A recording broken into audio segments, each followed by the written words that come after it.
way of thinking. No? I remember Pastor Steven kanina, nung siya po ay nag-share ng morning service, which, you can go back to and you can listen to as well, na sinabi niya na, while it's true na renewing the mind, yung pagbabago ng ating kaisipan ay napaka-importante. Ang tanong, saan natin binabase yung pagre-renew ng ating kaisipan? Kapatid, kung ikaw ay binabago mo yung kaisipan patungkol sa mga bagay-bagay sa buhay mo, saan ito nakabase? Dapat maging maliwanag na po sa ating lahat, nakabase yan sa salita ng Panginoon. Amen? No doubt about it. Yun lang kasi pinaka-sure, okay, na foundation, yun yung pinaka-sure ba na direction. Hindi na tayo kailangan tumingin kung saan-saan pa, yes?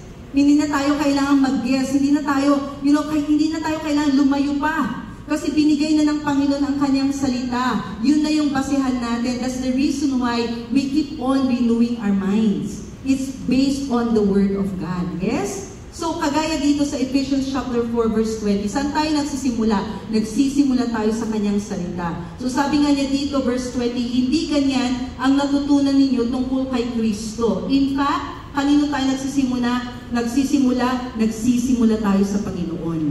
Kasi siya naman talaga ang basehan natin ng lahat. Kaya nga sabi niya, hindi daw ganun ang natutunan natin tungkol kay Kristo. Napakinggan na ninyo ang aral ni Jesus at natutunan na ninyo ang katotohanan nasa Kanya. Huwag na tayo maghanap kung saan-saan. Yes? Na kay Jesus na lahat ang solusyon. Tama?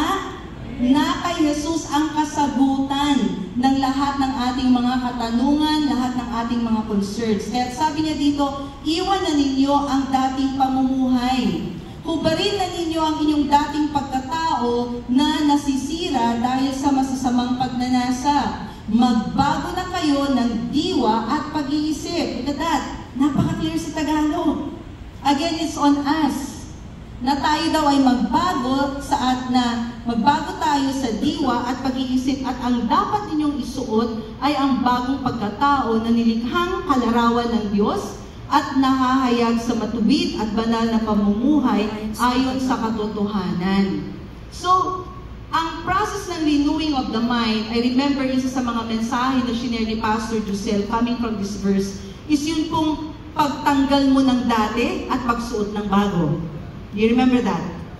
So, pag tinanggal mo yung dati, remember yung kanyang illustration na jacket, if you take it off, you know what? It's also important to put on something. Yan. So, pag tinanggal mo yung dati, dahil alam mo na hindi na yung karapat-dapat para sa iyo, don't stop there. Dapat, meron kang isuot na bago. Tama? Okay, meron akong ipapakita na isang illustration. Ganito po yung process ng renewing of the mind. So, meron na daw tayong dating, umaayon tayo sa dating sistema ng mundo. For example, ilan po sa inyo dito, nasubukan nyo na ang magpalit ng diapers ng bata?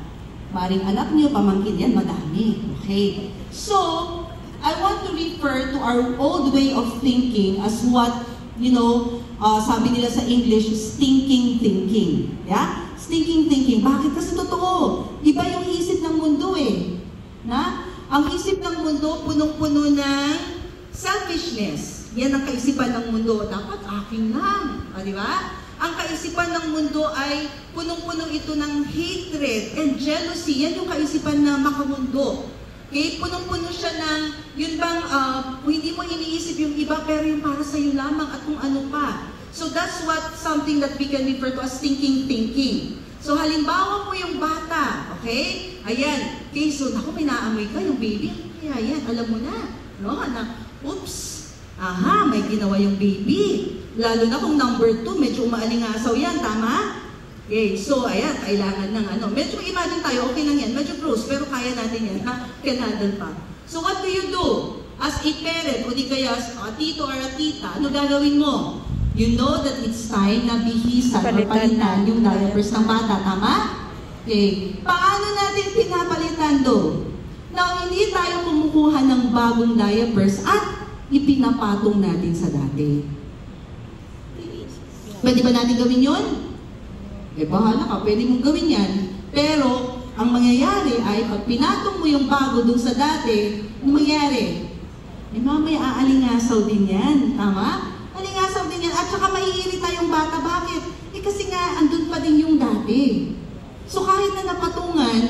may naamoy ka pa din. That's not the process of renewing of the mind. Hindi mo ipinapatong ang bago sa dati. You have to get rid of the old. So what do you do with the child? When you change diapers, you take off, tanggalin mo yung messy diapers. Tanggalin mo yung stinking thinking, right? At pag tinanggal mo yan, punasan mo, linisan mo.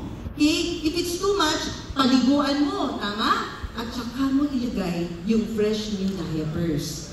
Then, hindi na irritable yung bata. Enjoy na siya. That is similar. There's similarity when we renew our mind. If there is something that's not supposed to be there, na hindi base sa salita ng Panginoon, we get rid of it. Kalimutan na natin yan.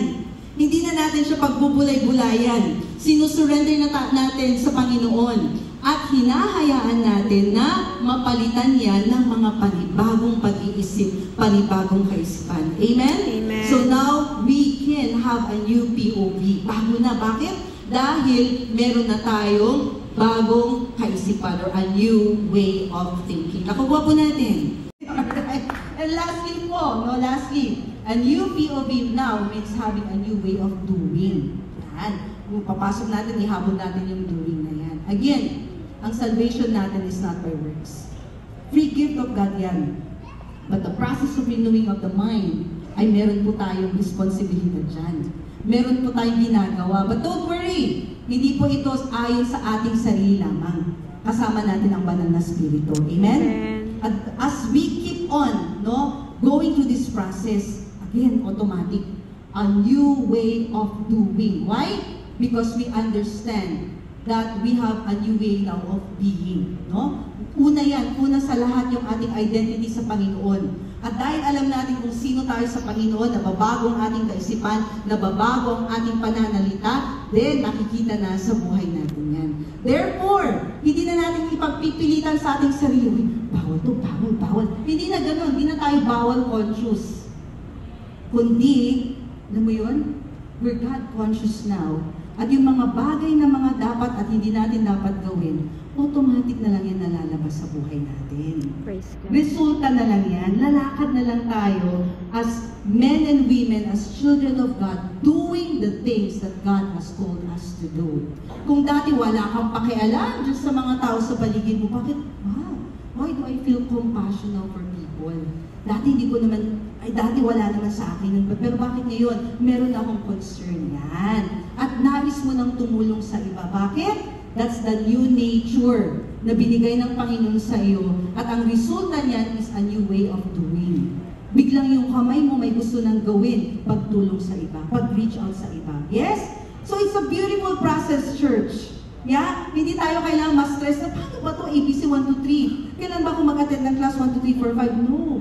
Okay, well, that can be part of it, but that's not like, kailangan na yakap mo, pag na-miss mo yung isa, wala na. Hindi. Okay, be patient with yourself. It's a process. Amen? Okay, Ephesians 5:8-12, I think this is gonna be the last verse I'll be reading. Dati, kayo'y nasa kadiliman, ngunit ngayon nasa kaliwanagan na, sapagkat kayo'y nasa Panginoon. Hallelujah.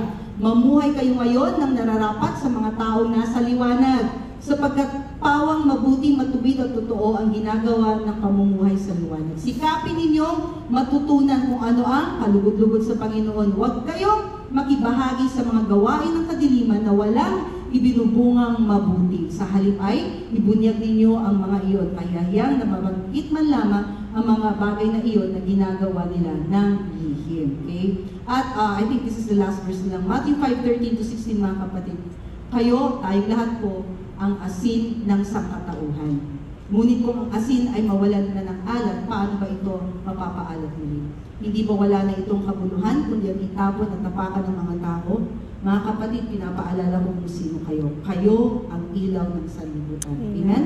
Ang isang lungsod na nakatayo sa ibabaw ng burol ay hindi maitatago. Walang taong nagsisindi ng ilaw at pagkatapos ay inilalagay yun sa ilalim ng banga. Sa lahat, sa halip, inilalagay iyon sa talagang patungan upang matanglawan ang lahat ng nasa bahay. Gayon din naman, dapat ninyong paliwanagin ang inyong ilaw sa harap ng mga tao upang makita nila ang inyong mabubuting gawa, kapatid, at yung mabubuting gawang yan ay hindi para mag-glorify ka, Pagkos, para papurihan ang inyong Ama na nasa langit. That's a new way of doing. Everything that you do, you know you're doing it unto the Lord, and He gets all the glory. Amen? God has given us the grace for this. Hindi po ito isang mensahe para i-condemn tayo kasi nga, ay paano ako? Okay lang. Kung nasaan ka man sa journey, that's the reason why nandito tayo lahat. We are all in this together. Amen? Nagtutulungan tayo. Lahat tayo ay nasa journey kung saan binabago tayo ng Panginoon. At dahil tayo ay willing na baguhin siya, okay, praise God, makikita ang resulta sa buhay natin. Saan nagsisimula? Sa isip, and then sa salita, at sa gawa. Lahat yan ay ginagawa ng Diyos para sa atin at dahil tayo ay willing. Amen. We say, yes, Lord, we are willing to be changed by you. Amen? Let me pray for you. Panginoon, maraming salamat. Bawat isa sa lugar na ito, Lord God, ay talaga namang binabago mo, tinuturuan mo, Lord God. Salamat na mahal niyo kami. Hindi niyo kami hinahayaan na gano'n na lang, na dati lang. Kumusta? Ito, ganito pa din. But you want us, Lord God, to go through this journey of renewing the mind. Dahil gusto niyo po na mabago ang aming mga buhay. Salamat, Panginoon. Not just for the gift of salvation, for which is a good thing, but even here on earth, nais niyo na mabuhay kami. Na kung saan makikita namin ang victory sa pang-araw-araw. And that, Lord God, part of it is renewing the mind. So, salamat, Panginoon. Thank you, Father. Now, if there's anyone in this place, kung narito ka kapatid, at sabi ko nga kanina, alam mo, yung salvation natin free, hindi natin kailangang pagtrabahuan yan kasi ginawa na ng Panginoon. This is available for you. Nais mong tanggapin si Jesus bilang Diyos sa tagapagligtas ng iyong buhay. It's a free gift. All you need to do is to receive Jesus. So kung ikaw yan, with every eye closed and head bowed, please, bow your heads, close your eyes. Kung ikaw yan, kapatid, pwede ba itaas mo iyong kamay? Kung nais mong tanggapin si Jesus bilang Diyos sa tagapagligtas, ipapanalangin kita. Anyone? Huwag kang mahiya, kapatid, meron ba? I see some hands. Thank you. Sige po. Pwede niyo pong ibaba yung mga kamay. Lahat po tayo sa lugar na ito, mananalangin po tayo, ha? Sundan niyo ako sa panalangin na ito para samahan natin yung mga nagtaas ng kamay. Sabihin, Panginoong Diyos, maraming salamat po sa iyong pag-ibig sa akin. Salamat na binigay mo ang iyong kaisa-isang anak, si Jesus, nagsakripisyo, namatay para sa aking kasalanan, para ako'y patawarin. Ngunit sa ikatlong araw na buhay muli. Salamat, Panginoon. Tinatanggap kita, Jesus, bilang Diyos na kapagligtas. In Jesus' name. Amen. Amen. Amen. Praise God. Kami declare blessings over you, Panginoon. Maraming salamat. Tunay kang napakabuti mo po sa aming mga buhay. Salamat na binibigyan mo po kami ng bagong lenses, na makita ka po namin ng mas maliwanag pa, Lord God, na kung ano yung plano mo sa bawat isa sa amin. Hayaan mo, Panginoon, ng inyong mga anak, Lord God, during this week, they will really experience the victory, the best stuff that we will find for them. Because we love them so much. So I declare blessings upon your people, Lord God. Blessings as they came in, and even more blessings as they go out. In Jesus' name. Amen. God bless you, church.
Nag-iiba na yung ating nakikita.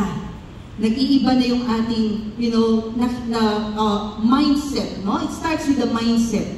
Sabi nga natin, mindset lang yan, mindset. Kaya iniiba ng Panginoon yan, but we have to be willing as well. So, again, going back to that verse also na nabasa natin kanina sa 1 Peter, old versus new. So, may mga old way of thinking, we get rid of that. Example, mga thoughts of failure. Is that us thinking? Thoughts of failure? Yes. Yung worry and fear, karapat-dapat ba yan sa ating kaisipan? No, we get rid of that. Okay? Another illustration na gusto kong ipakita sa inyo, no? I remember this. I learned this from my pastor also before whenever we talk about renewing of the mind. Sabi niya, you know, you cannot prevent birds from flying on top of your head. Yan ba? Daming mga ibon. Diyan siya. Okay? You cannot prevent them kasi nandiyan yung mind. These are like thoughts. Thoughts are like birds flying over your head. Okay? You cannot prevent that. Nandiyan lang sila. But you can definitely prevent the birds from going on your head and building a nest on it. Pwede mong mapigilan, pwede mong sabihin, "Ups, hindi ka pwedeng pumatong sa ulo ko at mag-build ng nest." Ganon din po yung thoughts. Pwedeng aalig-aligid, kasi ganito yun, di ba? You got rid of the old stinking thinking, right? And then you're putting on the new one. Pero maaaring aalig-aligid yung mga old thoughts. Okay? Sige, andyan lang sila. Okay? Pero, okay, pwede mong sabihin na, "Ups, hindi ka pwedeng dumamo sa aking isipan. Hindi ka pwedeng mag-build ng nest dyan. Tapos na. Tama na. I am not allowing those old mindset and those old way of thinking to dwell in my head." Kaya natin gawin yan, mga kapatid. Amen?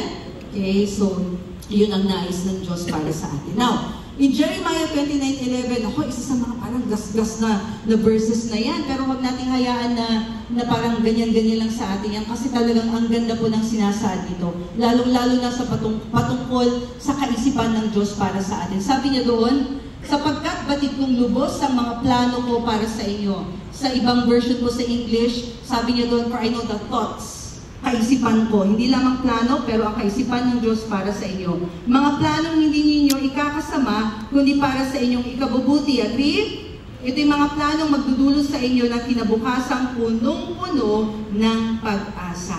So, paano natin ito gagawin? Paano natin ipapamuhay, kapatid? Kasi nga, ang ganda ng kaisipan ng Diyos para sa atin. Okay? It's time for us na ituon ang ating kaisipan doon sa kaisipan ng Panginoon at tanggapin natin yan. At hayaan natin na yun yung ating magiging meditation. And now, it takes work to do that.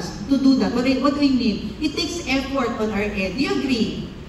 Kailangan mag-effort talaga tayo. Kaya nga, huwag po kayong mag-alala kasi ang renewing of the mind po ay process. Hindi po iyan automatic. Alam niyo, yung salvation po natin, that is something that's automatic. When I say automatic, I mean the moment you receive Jesus as Lord and Savior, yung salvation mo, in-acknowledge mo si Jesus bilang Diyos at tagapagligtas ng iyong buhay, automatic yan. Meron ka ng relationship sa Kanya. You are already saved, no doubt about that. Hindi mo kailangang pagtrabahuan yan. Clear po? Yun po yung salvation natin. Kaya nga, it's by faith. You know, talagang, it's by grace through faith. Yan ang ating salvation. Pero alam niyo po, sa soul po natin, yung process ng renewing of the mind po, ay proseso po talaga. Hindi po minamadali yan. Amen? Hindi po minamadali. Kaya nga, yung word po na ginamit ko dun sa Romans 12:1 and 2, sa English po, the word transform is the word metamorpho. Kung saan nanggaling yung salitang metamorphosis. Maalala niyo pa yung biology niyo noon? Ano yung metamorphosis, kung paano na-transform ang isang caterpillar at naging butterfly. Ito po ba ay overnight process? Ay hindi po. Nakalimutan ko kung ilang araw po yun. Pero ito po ay isang proseso na kung saan yung pong caterpillar, dumadaan po yan sa isang proseso na hindi po comfortable. Imagine niyo na lang yung caterpillar ay nasa loob ng cocoon. At doon sa loob ng cocoon ay, alam mo yung process na kung saan gusto niyang gumalaw, hindi siya makawala.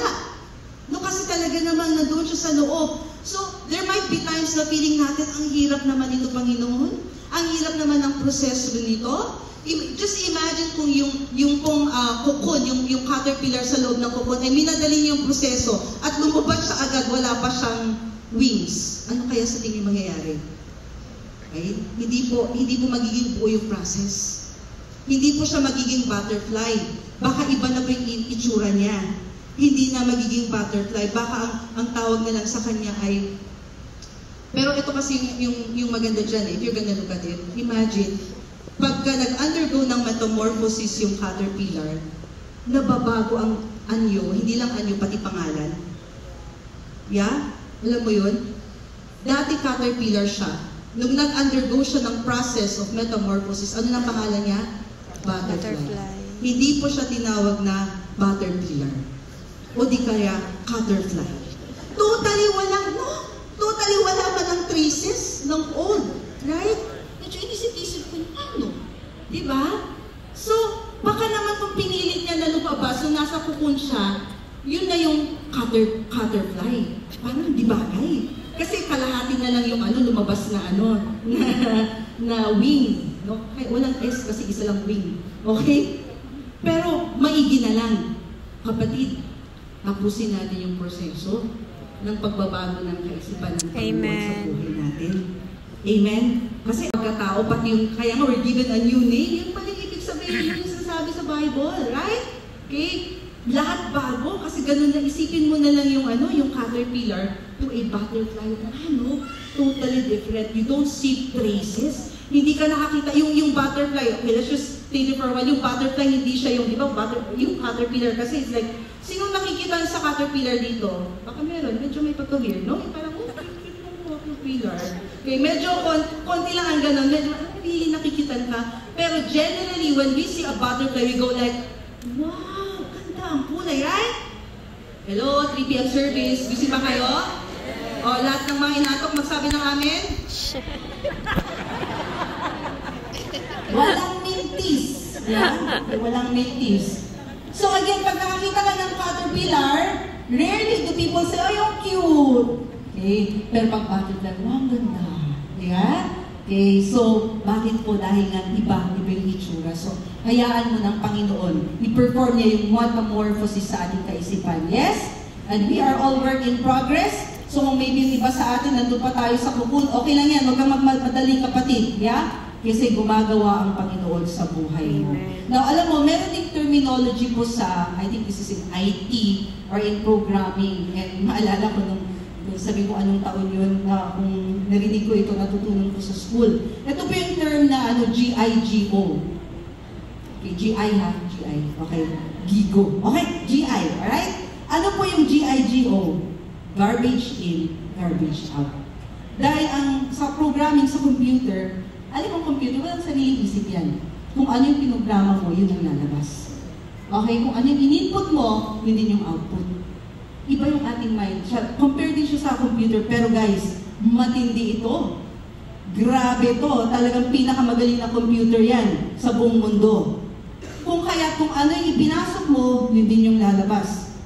Yeah? Okay? So, if it's GIGO, and if it's garbage na pinapakain mo sa isip mo, huwag kang magtaka kung garbage din ang lalabas. But I declare this over your new life. Binabago ng Panginoon ng ating GIGO. Yes? Ngayon is good in, good out. Yeah? Good in, good out. Come on. Mga mabuting mga bagay ini-input natin.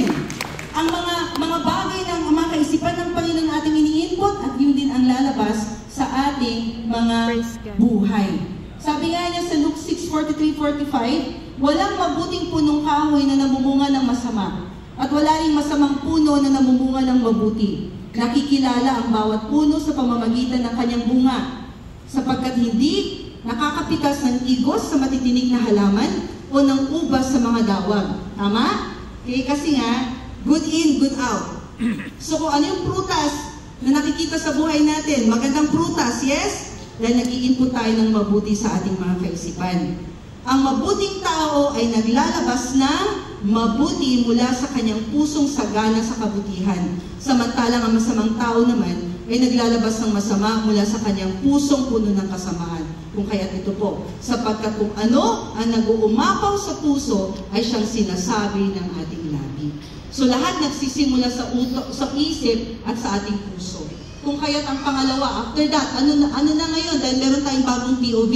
It does not stop here. Now, having a new POV, okay, means having a new way of speaking.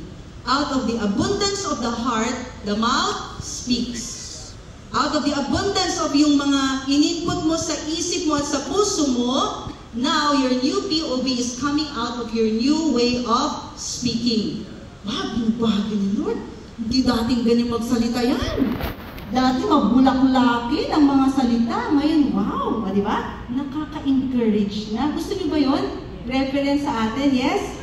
Na kung tuwing pinubuksan natin ang ating mga bibig ay punong-puno ito ng encouragement. Hindi ng paglalait at kung ano-ano pa, but full of encouragement. That's us. Amen? Bakit? Dahil binabago ng Panginoon ang ating pag-iisip. Out of the abundance, lahat ng ini-input natin, nakikita yan sa ating pananalita.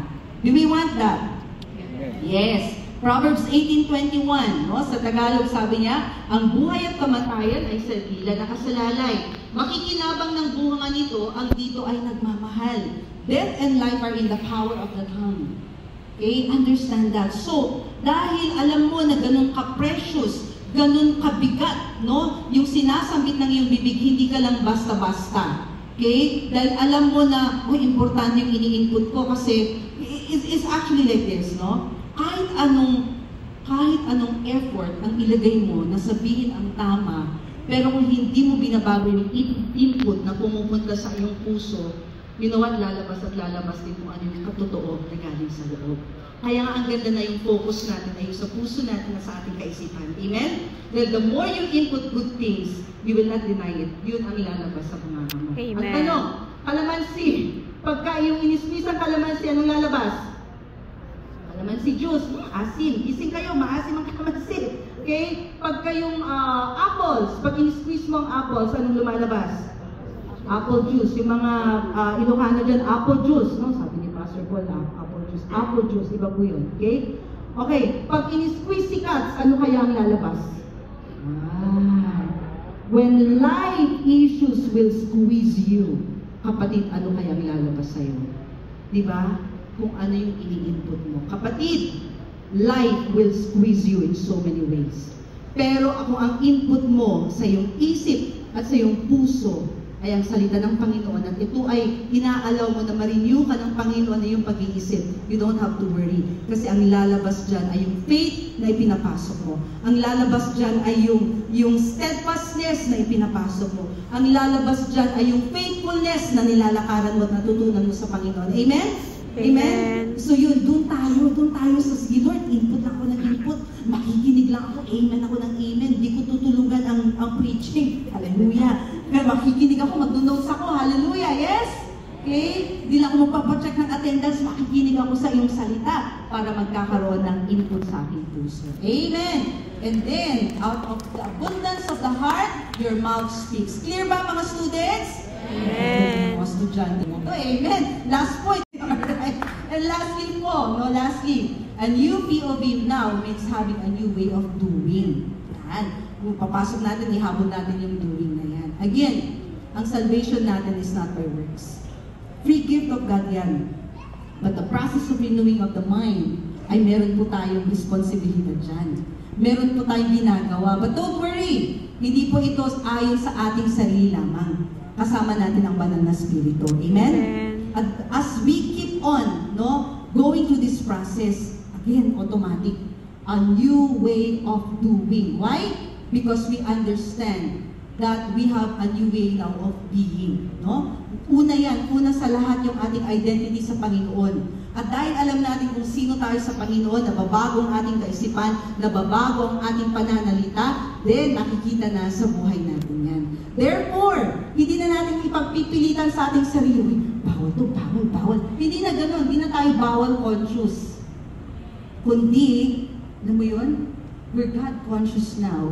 At yung mga bagay na mga dapat at hindi natin dapat gawin, automatic na lang yan nalalabas sa buhay natin. Praise God. Resulta na lang yan. Lalakad na lang tayo as men and women, as children of God, doing the things that God has called us to do. Kung dati wala kang pakialam dyan sa mga tao sa paligid mo, bakit? Why do I feel compassion now for people? Dati dati wala naman sa akin. Pero bakit ngayon? Meron akong concern yan.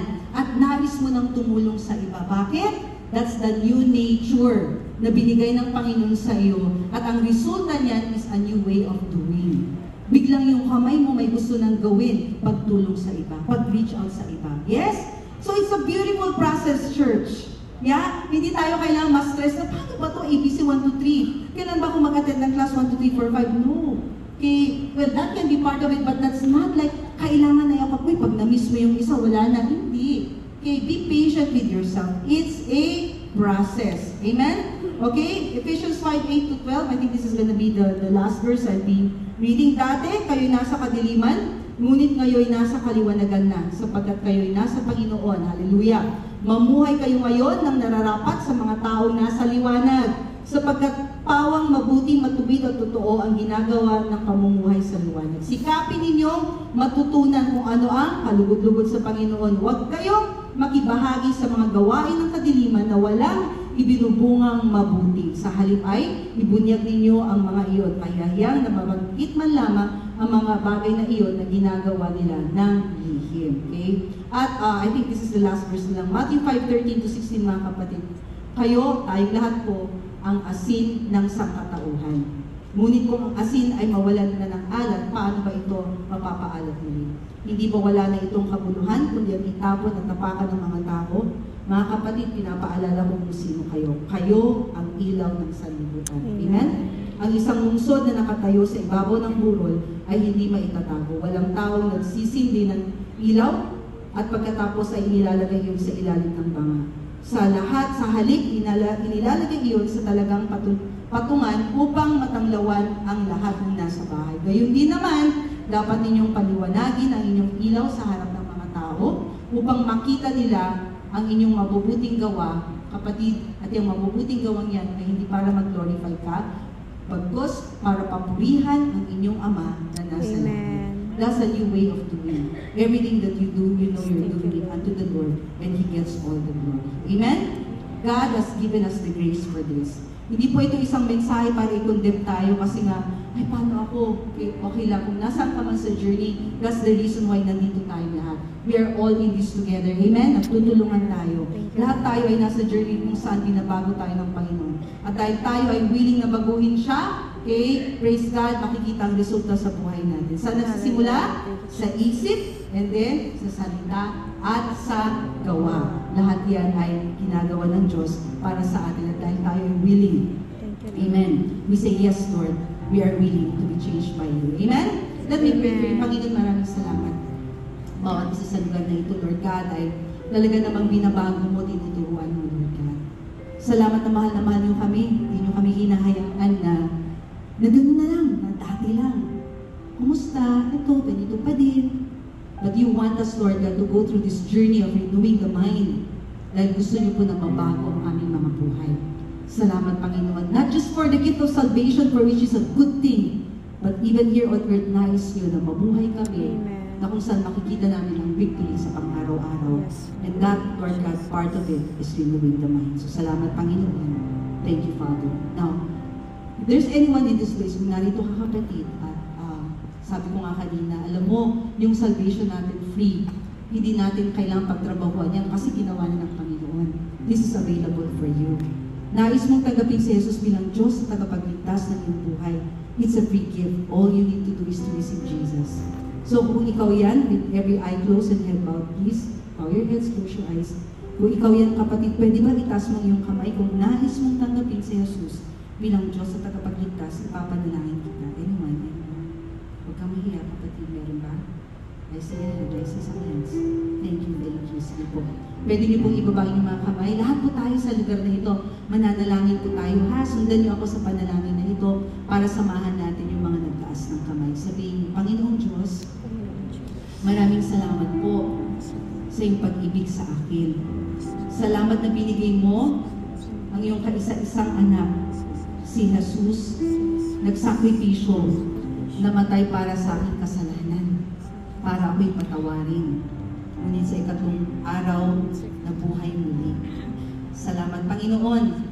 Tinatanggap kita, Jesus, bilang Diyos at tagapagligtas. In Jesus' name. Amen. Amen. Amen. Praise God. Kami declare blessings over you, Panginoon. Maraming salamat. Tunay kang napakabuti mo po sa aming mga buhay. Salamat na binibigyan mo po kami ng bagong lenses, na makita ka po namin ng mas maliwanag pa, Lord God, na kung ano yung plano mo sa bawat isa sa amin. Hayaan mo, Panginoon, ng inyong mga anak, Lord God, during this week, they will really experience the victory, the best stuff that we can find for them. Because we love them so much. So I declare blessings upon your people, Lord God. Blessings as they came in, and even more blessings as they go out.